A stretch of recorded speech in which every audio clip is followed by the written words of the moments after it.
What is going on, guys? Lon here from Android Authority, and budget smartphones are becoming more and more affordable and easily accessible, but they've also gotten better, a lot better, and we've seen that from a couple OEMs already here in 2015, and Huawei is looking to get in on the action with their latest smartphone that they've announced here in New York. This is your first look and hands-on of the Huawei P8 LITE. So we've already taken a look at the original P8, which came out a couple of months back, and as the name might suggest, this is essentially a scaled down version of that. The P8 LITE retains the same design language as the P8 with its flat rectangular design, but instead of metal, the P8 LITE is entirely made of plastic. It's still unibody, and the plastic construction is most likely to keep costs down, but in the hand the P8 LITE still feels very well put together.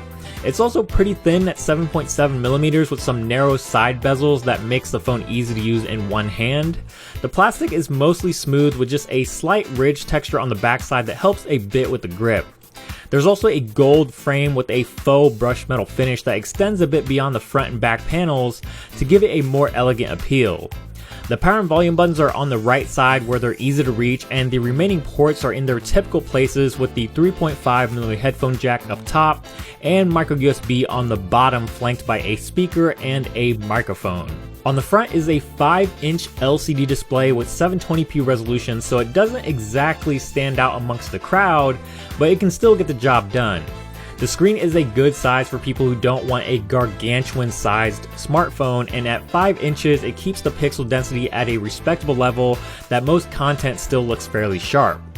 Colors appeared nice and vibrant, and the screen seemed to get reasonably bright during our short time with the device. Internally, the P8 LITE comes with the Snapdragon 615 and 2 gigs of RAM. Again, no real surprises here, but if it's anything like other Android smartphones being powered by the same chip, the P8 LITE should handle the majority of everyday tasks just fine, including gaming, and the 2 gigs of RAM will be enough for casual multitasking, but will most likely be easily bogged down with heavier usage.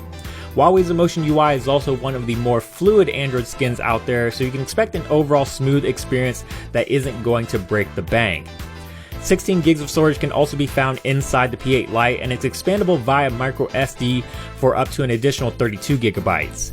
The P8 LITE supports a wide variety of LTE bands, so it'll work on pretty much any GSM carrier, including T-Mobile and AT&T here in the States. The camera on the rear is a 13 megapixel sensor with a 5 megapixel front-facing camera for selfie lovers, and Huawei is promising optimal picture quality even in low light.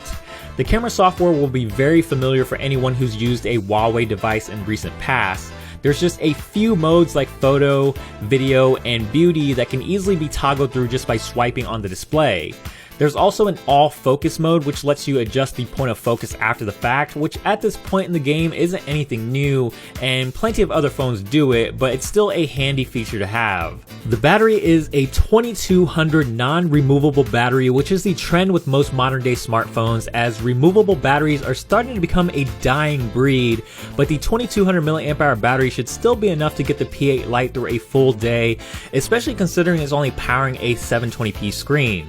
It most likely won't be a road warrior if that's the type of phone you're looking for, but there are power saving modes built in to help you get the most out of your battery life. In software, the P8 LITE will be shipping with 4.4.4 KitKat, and Huawei says an update to Lollipop is coming, but a time frame is still to be determined. Emotion UI 3.0 can also be found on board, which isn't the latest version of Huawei's skin, but the differences between 3.1 and 3.0 are pretty negligible.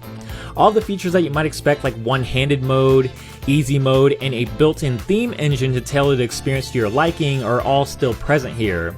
Huawei's UI does change a lot of the Android experience, but it does so without feeling bloaty, and many of the features are actually more useful than gimmicky. The best part about the P8 LITE is the price. It's extremely affordable at $249.99 off contract, putting it in direct competition with phones like the Idol 3 and even the Zenfone 2. It's also going to be very easily accessible to many users, and you can purchase one for yourself starting today directly from Huawei's own outlet and many other retailers including Amazon. The budget smartphone space is getting crowded quickly, and with Huawei jumping in the ring, your decision as to which one to get just got that much harder. If you love the original P8 but wished it was more affordable, then the P8 Lite is your best bet, and it seems to be pretty promising so far. As always guys, thank you so much for watching this video. If you did enjoy it, please give it a thumbs up down below, and also subscribe to the channel, which is also down below if you haven't already. And also don't forget to check out the website androidauthority.com for more in-depth coverage, because we are your source for all things Android.